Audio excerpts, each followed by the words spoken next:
नमस्कार, सुप्रभात. आयुष्य एकदाच मिळतं, त्यामुळं दुसऱ्याच्या चुका शोधून तिसऱ्याला सांगण्यात आपलं आयुष्य व्यर्थ वाया घालवू नये. त्याऐवजी आपल्यातील गुणदोष ओळखून सुधारण्यात आपला वेळ खर्च करावा. झाडाला पाणी आणि नात्यांना सुसंवाद असलाच पाहिजे, तरच ती टिकतात, अन्यथा ती तुटतात. एक मुळापासून तर एक मनापासून. आपल्यावर वार करणारे आपलेच असतात आणि खबरी देणारे पण आपलेच असतात. आणि नेमकं या सगळ्या गोष्टी वेळ निघून गेल्यावरच कळतात.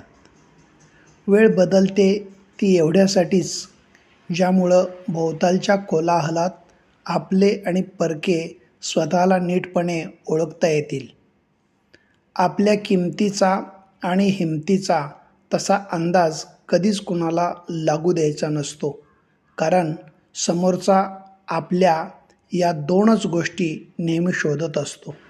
आपल्याला अगदी मनापासून आनंदी राहायचं असेल तर एक सोपा उपाय म्हणजे अनावश्यक गोष्टींकडे पूर्णपणे दुर्लक्ष करणे.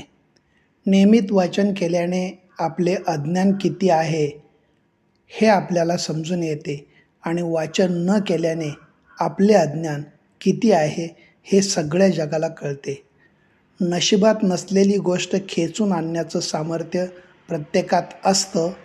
त्यासाठी महत्त्वाची असते ती जिद्द आणि प्रयत्नांची पराकाष्ठा.